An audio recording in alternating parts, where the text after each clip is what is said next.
This is Steve Downs, the voice of Master Chief, Sierra 117, and you're listening to Podcast Unlocked, the world's #1 Xbox podcast. Now, finish this fight. Master Chief, out. Friends, welcome to Podcast Unlocked. It's episode 452 for July 14th, 2020. Coming up on this week's show, Jason Ronald from the Xbox Series X team at Microsoft returning to the podcast. We're going to talk a little Xbox Velocity architecture, digging a bit more on what that particular next-gen feature is all about.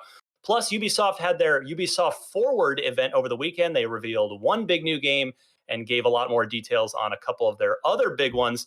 Plus, Phil Spencer making the rounds, making a couple of interesting comments about next gen. So we'll talk about all that and more. I'm Ryan McCaffrey, joined as always by the what's the opposite of hypoallergenic? Just allergenic Miranda Sanchez. Allergy susceptible.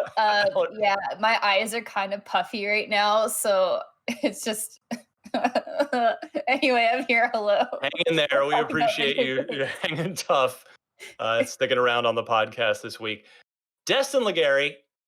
Hopefully I can bam the allergies away and make it feel better. Please. That's what we're waiting for. Brendan Tyrell, how are you, sir? Hi, how you doing? got a world's largest eye roll for that one.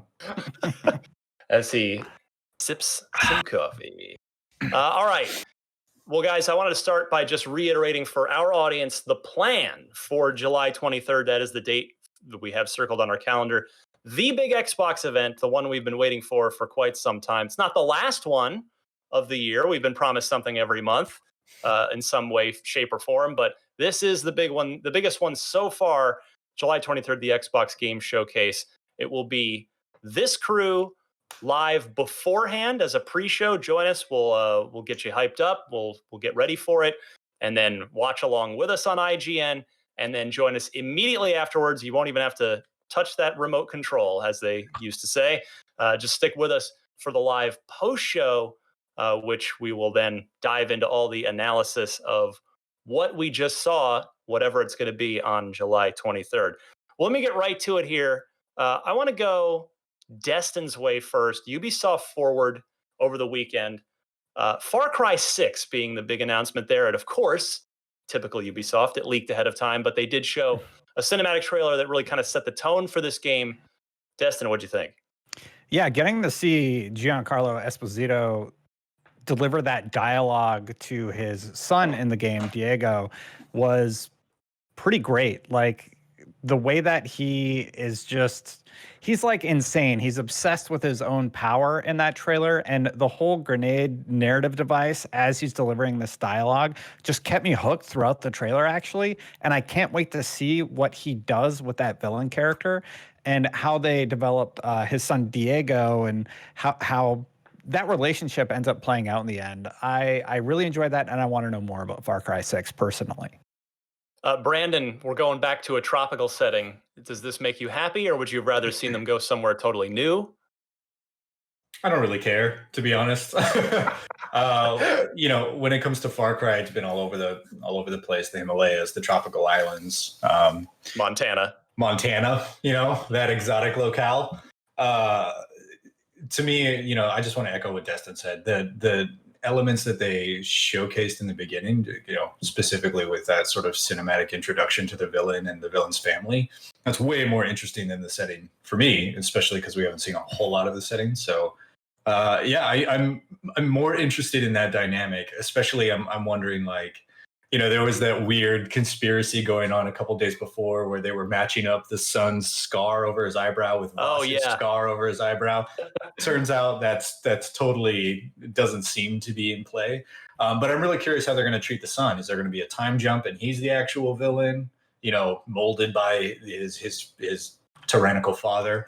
Or are they going to do something that I think is more interesting and actually feature the child in the game as sort of this weird antagonist?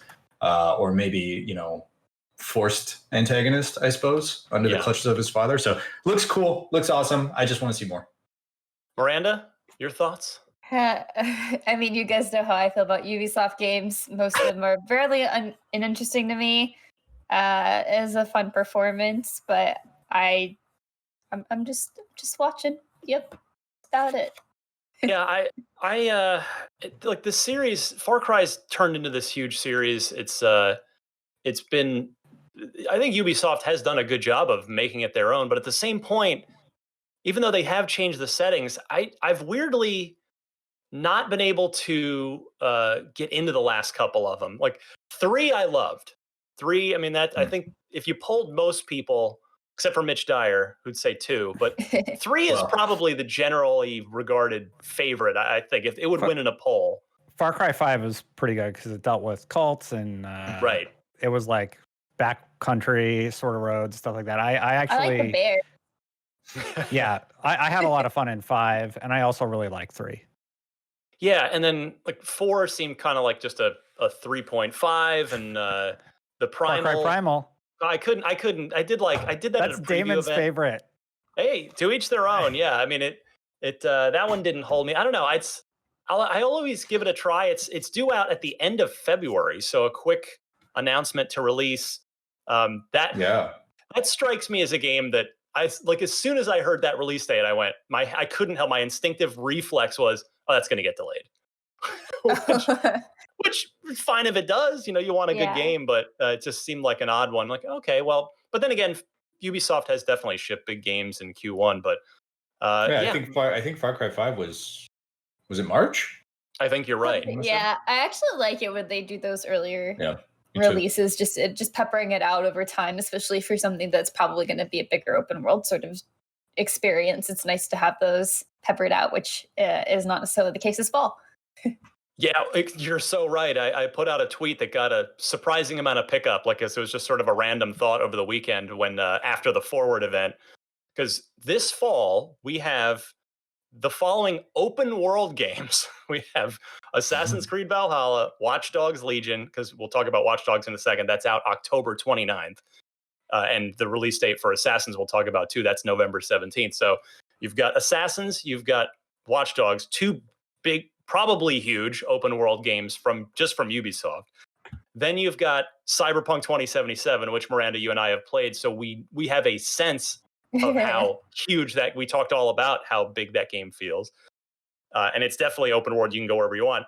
Then you've got Spider-Man Miles Morales on PS5. If you end up picking a PS5, you picking up a PS5, you play that. And should the tonal hint from that first Halo Infinite trailer prove correct, and Halo is more of an open ring, go wherever kind of experience, that could end up being classified as an open world game. So that's a lot of large open world games coming out in what, a 2-month span. So that's just like, I don't even know how you'd keep up in the water cooler conversation with that. Like, there's nothing stopping you from playing them months from now, but if you want to kind of be part of the conversation, how do you do that? I don't know. You don't. It's impossible. I mean, I'm sure someone out there has figured it out, and props to you, Kevin, for like putting in the hours. But I also think it's pretty cool that you've got games that are that dense with that much to do, like butting right up against a new console launch. Like, you know, you buy one on current gen, you buy one on next gen, and then, you know, when the consoles drop, you make the switch and you've got another 80 hours of game to play. Yeah, good call. All right, so that's Far Cry 6. Watch Dogs. Now, Miranda, this one seemed more up your alley. We were talking before we went live. The fact that there is no primary character. Your primary character is whoever you want it to be, and you're always recruiting new people into your legion. Like, of course, good old Helen, the elderly woman from E3 last year. Did that one strike your fancy a little bit more than some of the other stuff? I got to work on the Watch Dogs 2 wiki a little bit, so I actually did have some fun with that one. And I guess what I do like about Watch Dogs, even though it has like that Ubisoft blueprint of like a big open world and there's just stuff everywhere, and if it's interesting, maybe not. But what I was interested with the gameplay with Watch Dogs Legion was like the variety of tools that you have. Potentially depending on the people you get within like your legion. And I think that's like kind of a fun mechanic to have. How fun that will be, I think, depends on how well each of those kind of different archetypes are built. But it does look like it could be an interesting playground for mischief. So That's a good way to put it. Destin, are you a Watch Dogs guy? Yeah, I am absolutely going to recruit the most useless team I possibly can for Watch Dogs Legion. When I'm able to get my crew, I'm just going to look for like, because like in the trailer, they actually recruit a bunch of elderly people and they turn out to have unique skill sets. So I'm going to be really curious to target people that would seem to be useless and get into their real backstory and figure out what benefits they can actually offer to your team. But yeah, my goal is going to be to make a useless team and then make that somehow work for the Watch Dogs story. Find the Ryan McCaffrey NPC. Yeah, he'll be the first one I recruit. Oh man, yeah, that's I tell you, I like some of what they showed of the of being able to kind of hack up, rig up bombs and stuff where you actually don't even have to directly engage. It's like, so it's clear another Ubisoft E3 air quotes event passes and we get no mention of Splinter Cell. But little just bits of Splinter Cell get sprinkled in all the other Ubisoft games. I think that's the closest we're ever going to get. We're never going to see Sam Fisher again, except as Ghost Recon DLC. But at least, yes, Watch Dogs is doing some, a little bit of Splinter Cell like things. And then finally on, let's see, because we got Jason Ronald coming in a few minutes.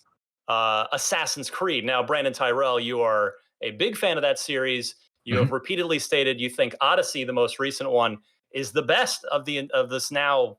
Gosh, however many games it is, probably it's got to be at least 8 or 10 games by now. And you love Odyssey. So what do you make of what you saw this weekend at Ubisoft Forward for Assassin's Creed Valhalla? I think it's hard to tell, really. I mean, I watched the full presentation. It very much seems like they are continuing. They're doing what they did with the original Assassin's Creed, which is take that foundation and build on it. And they built and built and built all the way up through, really kind of Assassin's Creed 4, Black Flag.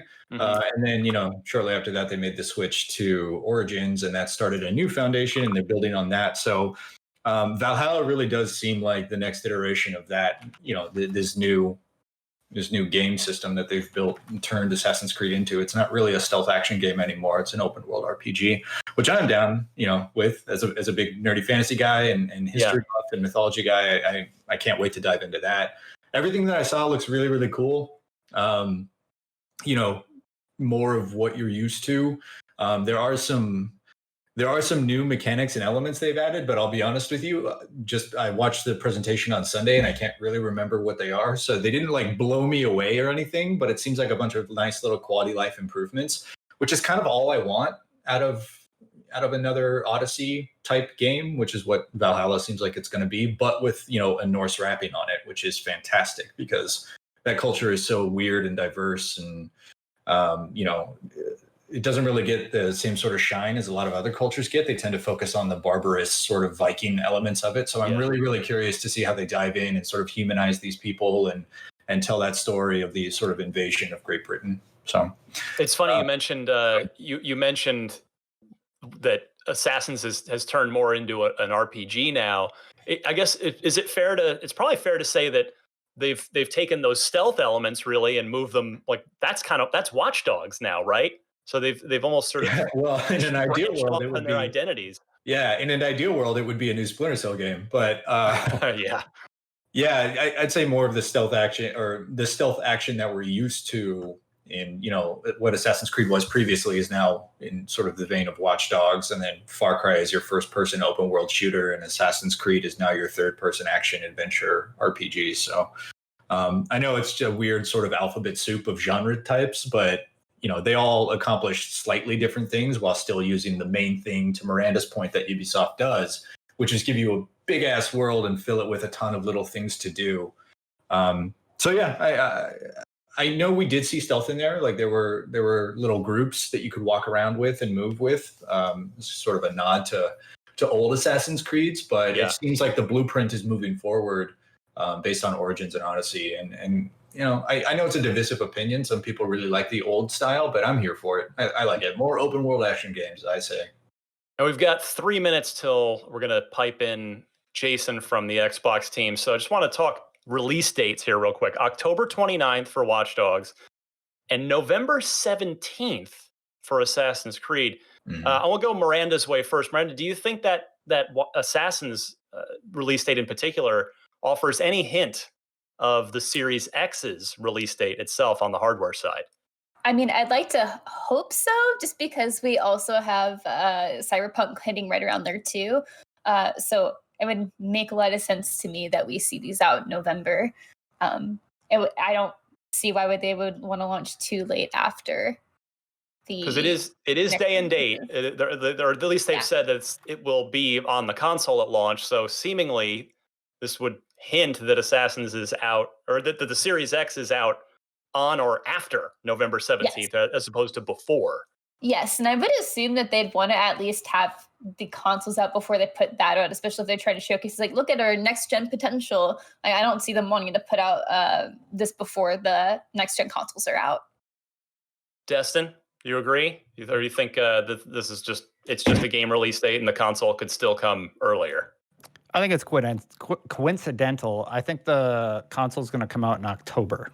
Really? I think it'll come out near the end of October to set us up for Black Friday and the holiday season. Oh, that's sort of my take on it. I hope you're right, because that would mean Halo comes out sooner, and that would mean you can play Halo before all this other stuff comes out in November. All right, stick with us here. We're going to come right back in just a second with Jason Ronald from Xbox.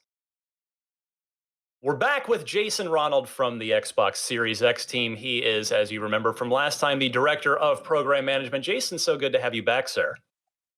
Thank you very much. I'm excited to be back. So here we are in July. First-party game showcase is coming up, but your work on the hardware side continues. Before we get rolling, I'm curious, are you getting any sleep at this point? Or is it, I don't sort of know how, software, certainly, they're going to be going up to the last second. What's your life like right now and your team's lives? It's a great question. I mean, things are definitely exciting right now. In the build up to a launch, it's always an exciting time. And definitely with everybody working from home, it's introduced some unique challenges, but overall, we're really happy with how the team's pivoted to working from home, and we're excited for launch later this year.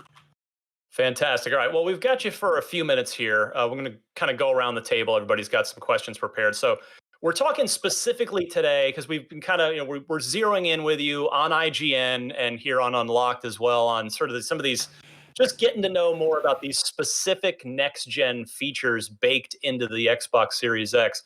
So we're talking Xbox Velocity architecture today.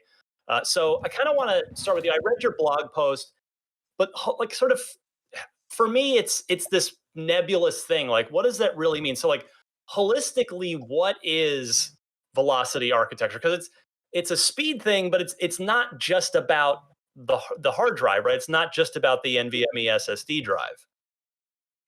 Yeah. So, with many things with the Xbox Series X, a lot of it really starts with the feedback from developers. So very early on in the program, we reached out to developers all across the industry and really talked to them about what they saw the future of their games or what games they really aspired to go build. And, at the platform level, what our goal is to make sure that we eliminate any technical barriers from them being able to deliver on that creative vision. And one of the things that became very clear is I/O is very constraining for a lot of game developers. A lot of times they'll have to funnel a player through like a hallway or put them in an elevator to kind of work around some of the limitations of the technology. So that feedback really influenced us and informed us. And as we're thinking about next generation, we really had to think about how do we reinvent or revolutionize how a traditional I/O system works. And to your point, Ryan, it's not just hardware. It's really that deep integration between hardware and software to make sure that developers can take full advantage of the capabilities of the hardware that we have, as well as allowing them to be much more efficient to get even more performance beyond the raw hardware specs.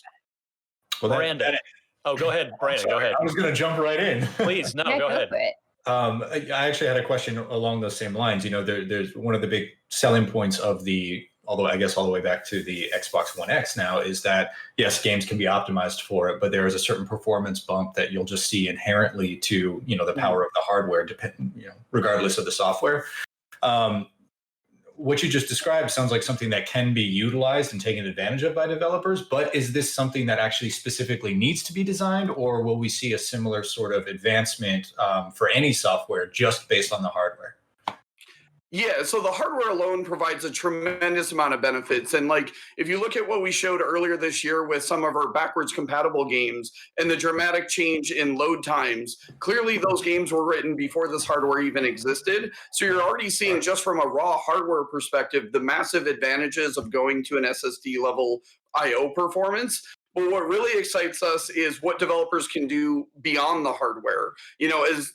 As we think across the generation, I think there's going to be a lot of innovation in this space as developers really start to understand what the true capabilities are and how they can kind of rethink even how they build their games or how they design their games with all these new capabilities available to them. Destin, I have a note here that you have a super nerdy SSD question. So please. Yeah, so I'm looking at the stats for the hard drive. It looks like you have it standardized at 2.4 gigabytes per second raw, but it can go up to 4.8 gigabytes seconds. How did you land on those speeds? What benefits are developers going to be able to utilize from that specifically? And because looking at Gen 4 M2 NVMe drives, they can do up to 4,400 to 5,000. You guys kind of seem to have landed on this sweet spot. I'm just wondering how you came to that conclusion and what benefits developers will have to have with this tremendous speed. Sure. So one of the core principles that we have is consistent, sustained performance. Because as a developer, you want to have those guarantees so that you don't have to worry about variability in the performance of the console itself. And if you think about a traditional SSD that maybe exists in your PC or whatnot, if the SSD gets hot, the performance actually drops. Or if the SSD needs to perform maintenance, all of a sudden you can get hitches and whatnot. So we really designed this around consistent, sustained performance. And that also applies to the expandable storage module that we have as well, because we didn't want developers to have to worry about a different performance characteristic if the drive or if the game's running on the internal drive or if it's on expandable storage. It's really about that optimal, consistent, sustained performance. And then with all the other advances that we have, like the new direct storage API or sampler feedback streaming, that even allows developers a lot more fine-tuned control to get even more efficiency out of the drive beyond just the raw bandwidth itself. Now, Jason, Okay. Go ahead, Destin. If you have a follow-up there, feel free. No, I was just knowing that it expands up to 4.8 gigabytes per second. I was just sort of curious about the nitty-gritty of why not just say that number and why the sustained was so important. So thank you for answering the question. So, Jason, now I was again reading through the blog post. This is something you had touched on this back when the early spec reveals of the console, which feels like 6 years ago, but it was just a few months ago. But it's this Xbox Velocity architecture. It's not just about loading times, though, right? There's even it gets into image quality, and does it even sort of affect frame rate? Can you kind of speak to the holistic nature of it? Sure. So the Xbox Velocity architecture really comprises 4 components that all come together. And to your point, Ryan, it's even beyond load times. So, you've got the custom NVMe SSD at kind of the foundation, but then we have hardware decompression technology on top of that, because game assets are actually compressed to minimize the size of the game, the footprint on the drive. And, if you just use software-based decompression, we could consume easily 2 to 4 CPU cores. And that would take away from the game that you're actually playing. So now we can offload that. So in many ways, that's kind of free for a developer. And then you look at things like direct storage, where it's really about how quickly and how a developer can prioritize what data gets loaded. So if you think about a fast travel system in a game as an example, being able to be more fine-grained and being able to control how you actually load that data. And then you look at something like sampler feedback streaming, we actually have customizations into the GPU itself so that you don't even have to load entire textures into memory, so that you can be that much more efficient with it. Because one of the things that we did is we actually had custom hardware in the Xbox One X, which actually allowed us to inventory how memory is actually being used by titles. And what we realized is there's a lot of I/O bandwidth and there's a lot of memory that's being used because developers didn't have this level of precision. So now I don't have to load the entire texture into memory. I can just load the portions that I need for that individual frame, which allows more GPU power for better effects, more diversity of objects in the open world, a more dense open world. So it really kind of impacts a lot of different systems. And it's really about giving developers that flexibility and that control to make sure that their games are really delivering on that creative vision and a true transformative gaming experience. Could that even benefit frame rate as well, or would that be more of a CPU issue? It's both. It's both. So it's about visual quality, and at the end of the day, frame rate is really dictated by CPU, memory bandwidth, I/O, and the GPU. So all of these really come together to define that gaming experience. So I've got another question. My guess is you're not going to answer this, but I'm going to try just because you never know until you try. So I'm curious about this custom hard drive that we're talking about here, the NVMe SSD drive that's in the Series X. How much of it is going to actually be available to players after system and OS files inevitably take up some of it? So sort of because it's, you're talking about the expansion drive as well, and probably expecting that to not be super cheap given its capabilities. So kind of curious what block of that, what block is going to be available for game storage this fall? Yeah, so we're not ready to share the final numbers because we're still finishing up the user experience and whatnot.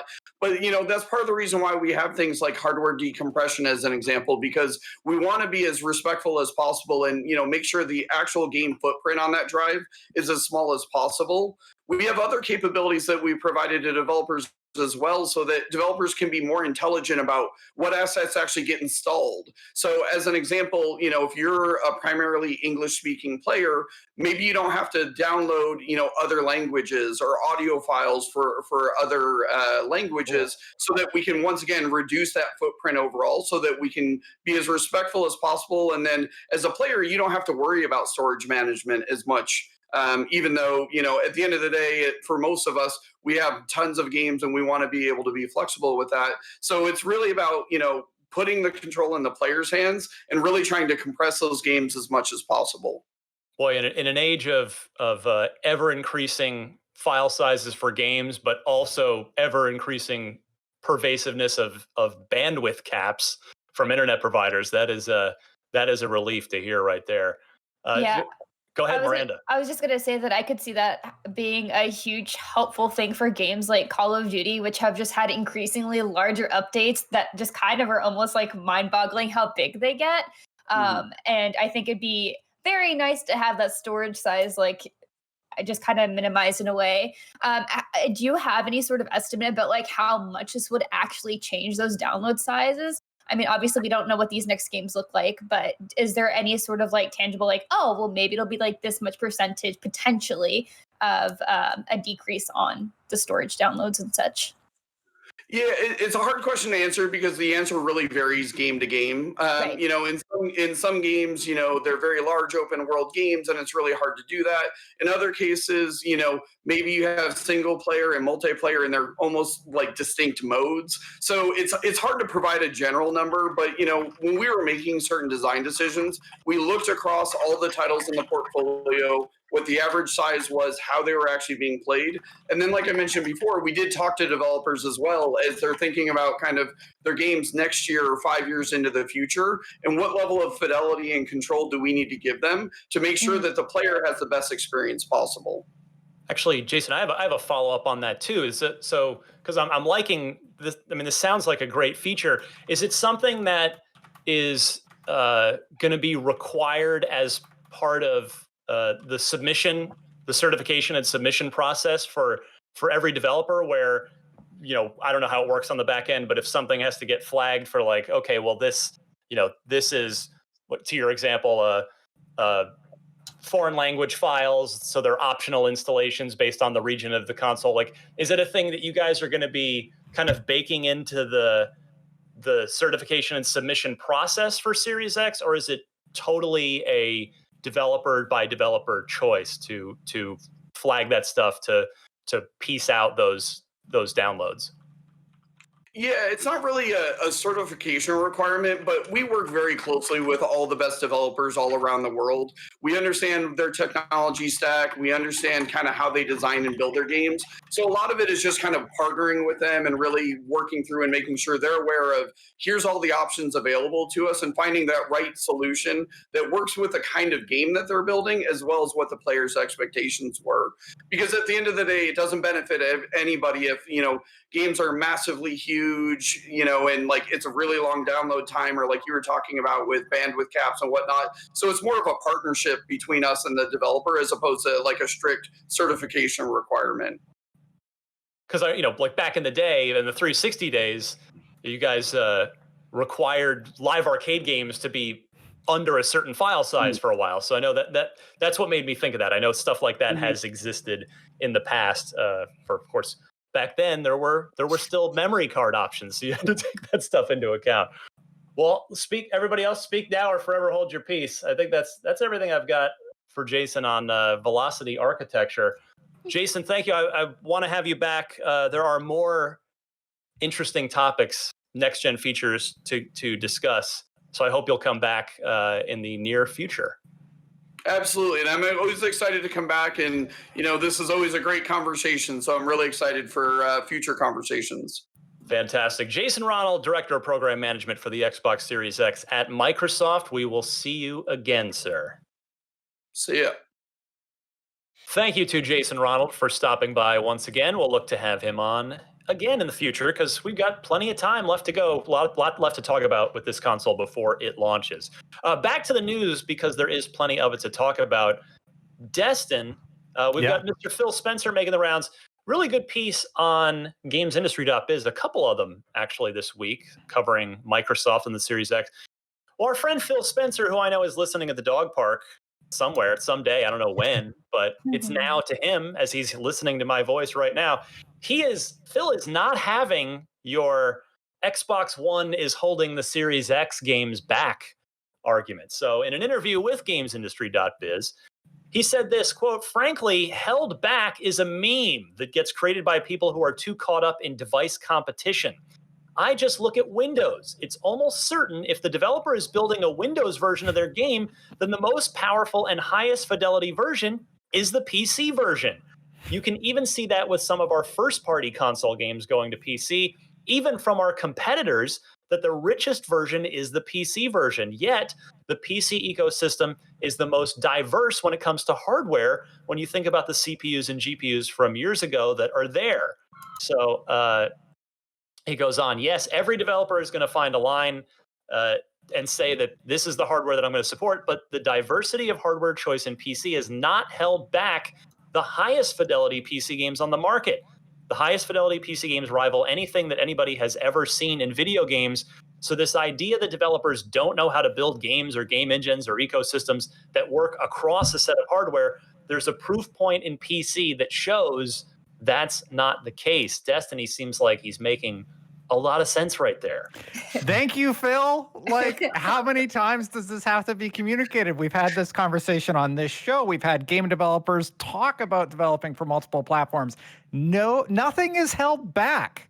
There's no holding back. Like, that's just not a thing. So I'm really glad Phil is just like, okay, like, come on.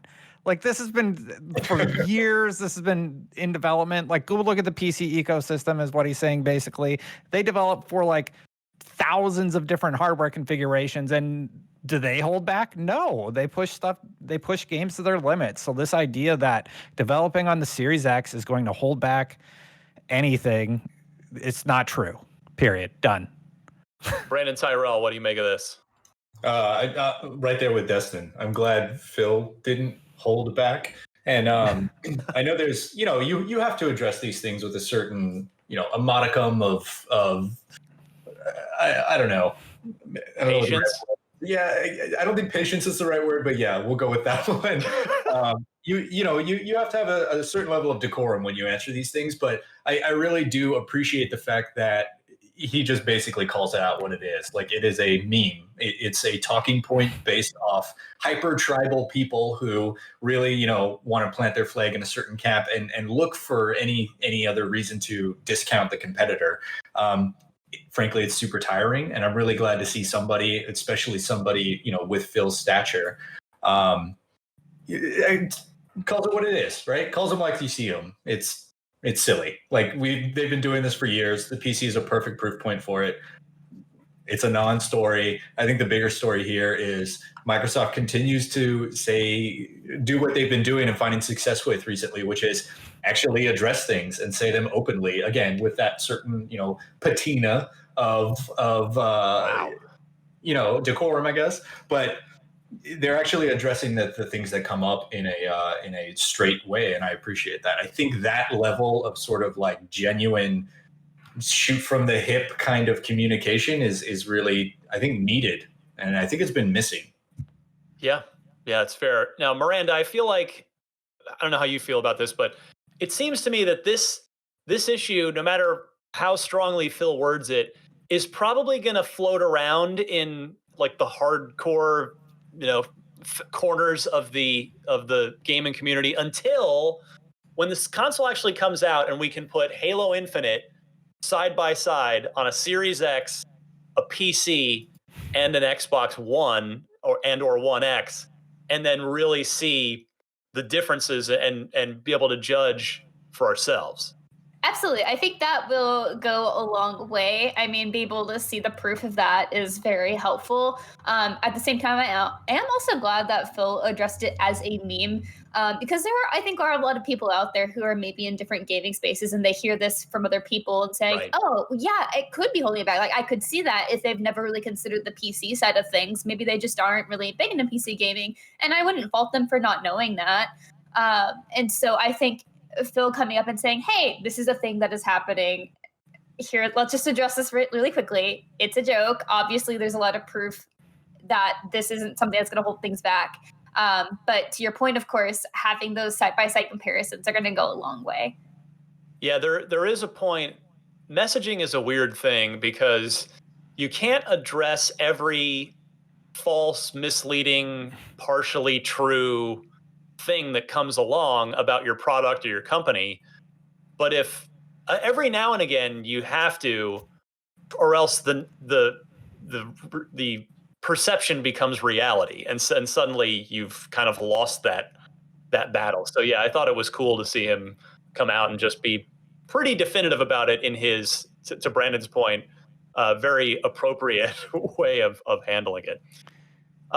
Another tip of the cap this week, in our last big story here to gamesindustry.biz, they did a couple of cool Microsoft stories this week. This one was about how all the new studios have acclimated to Microsoft, but really the what's cool about the story is it's actually more about the reverse, about how Microsoft has acclimated their culture to the new studios culture. So I'm not going to obviously read the whole thing. It's a really good in-depth piece, but I wanted to bring up a few points with you guys. One, there's a section about inXile, makers of Wasteland 3. That's Brian Fargo's studio. So we learned that inXile is staffing up for their next project after Wasteland 3, which we'd already talked about on this podcast. We know from Brian Fargo's public comments that is going to be an Unreal Engine 5 role-playing game. And they say inXile was eager to grow its team and has already, meaning since the acquisition by Microsoft, has already added more than 20 people with plans to add 20 more. Quote, as a smaller developer, we always knew the positions that we were missing and the things that we wanted to do to up our game, Fargo explains. We want to show what we're capable of and step it up a notch in terms of the experiences we can deliver. inXile was eager to grow its team and has already added more than 20 people since the acquisition, with plans to add 20 more. And he continues, as a smaller developer, we always knew the positions that we were missing. Oh, sorry, I copy-pasted the same thing twice. Anyway, they're staffing up, which kind of goes to the conversation we were having about Unreal Engine 5. The fact that they're using it would seem to indicate that they're going to be upping their budget, upping everything about it. So, Brandon, this seems like we can look forward to a pretty, cool AAA caliber RPG from InXile in a few years. Which is something the Xbox has sorely been missing the last couple of years. So I'm really hopeful about this, especially because that team is so talented in the RPG space. And look, you don't buy a company unless you like what they make, right? And Microsoft knows InXile makes great stuff.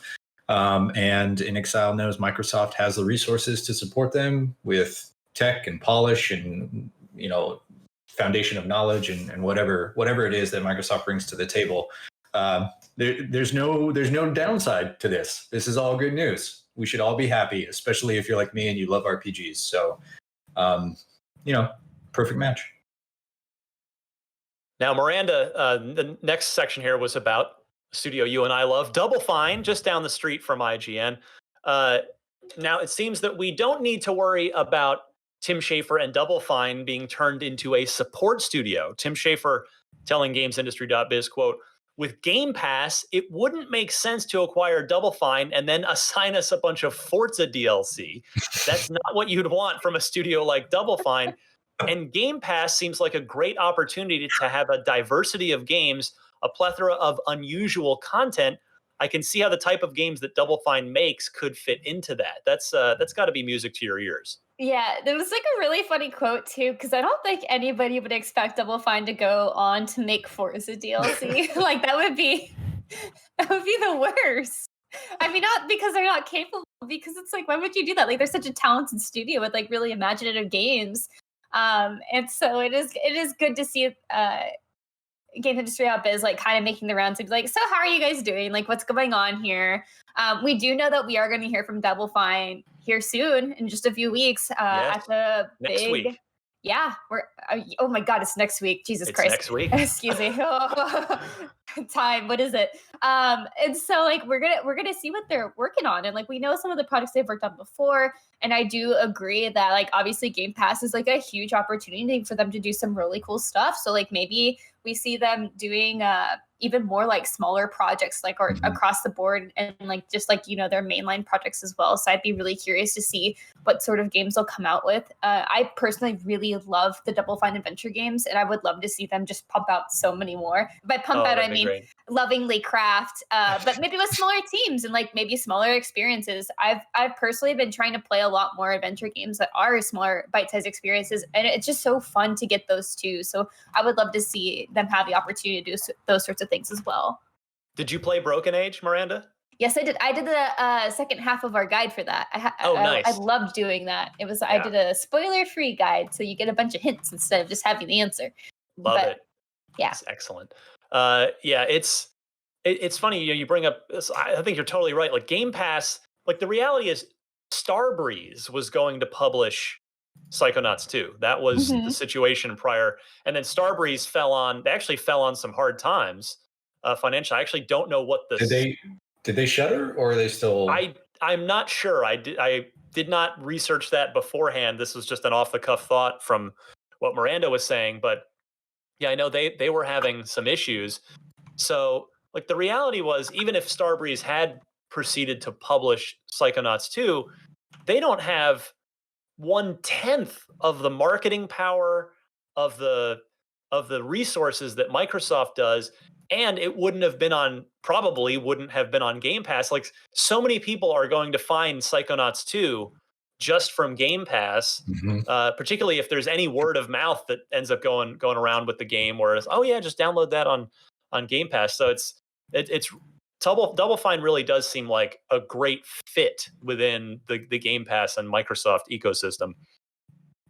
Let's move on here. Brandon Tyrell, I know we've been keeping an eye on compulsion games for a while. We Happy Few was a very promising game that turned out good. I think it's fair to say, maybe not like quite as great as we'd hoped for, but it was a good game.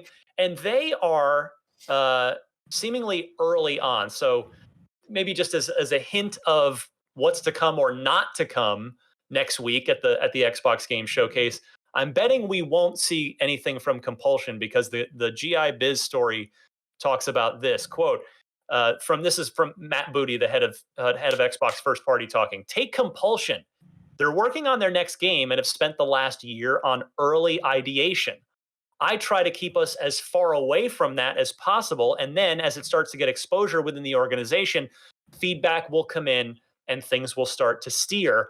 But it's important to leave them alone for as long as possible until they've got something that can walk on its own. And then there's no shortage of feedback within Xbox. So, the quote there is about Microsoft being hands off, but I think a near-term takeaway is, even though it's been like 2.5 years, I think, since We Happy Few. I'll look it up while you're talking, but I think it's been a little while, but it sounds like we should not expect them at the event next week. Yeah, I mean, that's not the biggest team in the world by any stretch, and there are kind of 2 points here. One speaks to Compulsion Games, and one speaks to Microsoft's third-party, I guess now first-party philosophy, right? Which is something that I personally really, really love to hear, because what Matt Booty essentially said was like, hey, we want to give you the tools to perfect your craft, and then we want to get out of the way. Yes, of course, there are checkboxes you have to hit. Microsoft has a portfolio of things that they want to see in their video games. But when you go to any of your studios, you say, hey, we're thinking about this. What are you thinking about? And then, I imagine the studios already have a million ideas of things they can do. It just depends on what they're passionate about. And that kind of leads back to the Compulsion Games example, which is, the folks at MSFT aren't dumb. Like, they buy studios that A, fit their profile and what they're looking for, and B, are super talented, right? Like, look at all the studios they've picked up so far. They all have legitimate bangers in their portfolios. So you look at Compulsion Games, We Happy Few maybe didn't hit every mark that you're looking for, right? But you can't tell me that wasn't a really, really genuine and intriguing, unique look at a game that we hadn't really seen before. Absolutely. And that sort of passion and that sort of weird sort of uniqueness, maybe weird's the wrong adjective to use there, but that sort of uniqueness, that's the element that you can't teach, right? Like, you can teach tech, you can give them money, you can give them resources and time, but you really got to have you got to have that passion for the kernel of the idea. And again, I guess it all doubles back to what Matt said, which is, don't show them the right way to crawl, let them figure out how to crawl, and then you step in when they're ready to get up on their own 2 feet, and make sure they don't fall over on the coffee table, right? So everything speaks to me perfectly as far as what it is they're looking to do with their partners. And I really, really love the idea of like, hey, we're here to help you. We'll give you everything you need, and we're going to stay out of your way because we picked you up for a reason. Right. It turns out We Happy Few is just about 2 years. So it's been about 2 years. It was early August 2018. So we're a couple of years out already from We Happy Few. Time flies. You think? Finally, Destin, Microsoft, this last bit of this piece that I wanted to share. Microsoft isn't actively shopping for new studios, but they're not shopping. They're not shopping. That's right. We're not looking for everything, but we have a crisp $20 bill in our pocket. Phil saying, quote, "We're always in the market for new opportunities with studios. The first priority was making sure the studios had the things that they needed to build the best versions of their games. That means extending some of the timelines and giving them more budgets. We have a really strong support from Satya Nadella, the CEO of Microsoft, and Amy Hood, the CFO. And there's been no signal at all that we should be slowing down, but just to go at a pace that is maintainable for us as a leadership team. We're always out there talking to people, but it has to be the right opportunity." Destin Legary. Well, I got an opportunity for you guys. It's called WB, and That's you should right. give them a call. Give him a call. Oh, man, I'm sorry I butchered your name, but call them up. They're worth it. Yeah, call the Warner Brothers. Get them on the phone. I do like the idea though that they're like, hey, although we are not necessarily not looking, we do need to take care of the studios we have first, like make sure that they're tended to and have what they need. But we're also maybe still looking. It's weird. Right? I feel like what was the quote? 2 billion or 4 billion? 4. But then there'd be That like is licensing. literally what Disney paid for Lucas. So that's crazy. That's like going to shop for a couch and then being like, you know what, this couch isn't going to fit. Let's just buy a new house. That's new house money. So I'm really, God, what an interesting. But what if it's a really beautiful new house with all the amenities you've ever wanted? That's Then right. It's look, I am 100% get Microsoft a new house. That's my team.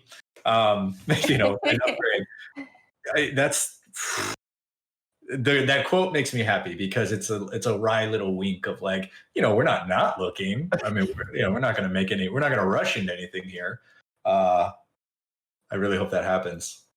Yeah, we talked about it last week. It's too good of an opportunity to pass up if that's a real opportunity. So we shall see. So we are now out of time, and Destin has to go interview some fancy pants celebrity, so he's got to roll. But we are at time anyway. We will get back to the loot box and unlock block trivia next week, which means Brandon Tyrell maintains his lead for another week. Still don't believe it. You can follow me on Twitter if you'd like, at DMC_Ryan. How about you, Brandon Tyrell? Hey, you can find me on Twitter at Brandon Tyrell on Twitter. That's about it. That was short and sweet. Look at you. We're out of time. I don't know what you're talking about. Destin Legary. At Destin Legary, twitch.tv/Destin if you want to watch me play a lot of Destiny. I do. I'm glad you gave the link because that's exactly what I want. Miranda Sanchez, take us home. Hi, you can find me at Havoc Rose, and that's Havoc with a K, on Twitter, Instagram, and Twitch. And tonight I'll be continuing my playthrough of Bioshock 2, which I am not loving, but we're going to keep playing it. But I want to get to Minerva's death, so I'm going to finish this game. I would like to report that I am starting to feel better. I can open my eyes more. I think I'm sounding a little bit more clear. I think the BAM and the medication helped out. So it wasn't the medication. It was all the podcasts. Combined. Absolutely. Combined powers. You just work through it. Well, thank you, Brandon, Miranda, and Destin. And special thanks to Jason Ronald from the Xbox team for stopping by and talking to us about Xbox Velocity Architecture. That'll do it for episode 452. So next week, let's see, I believe...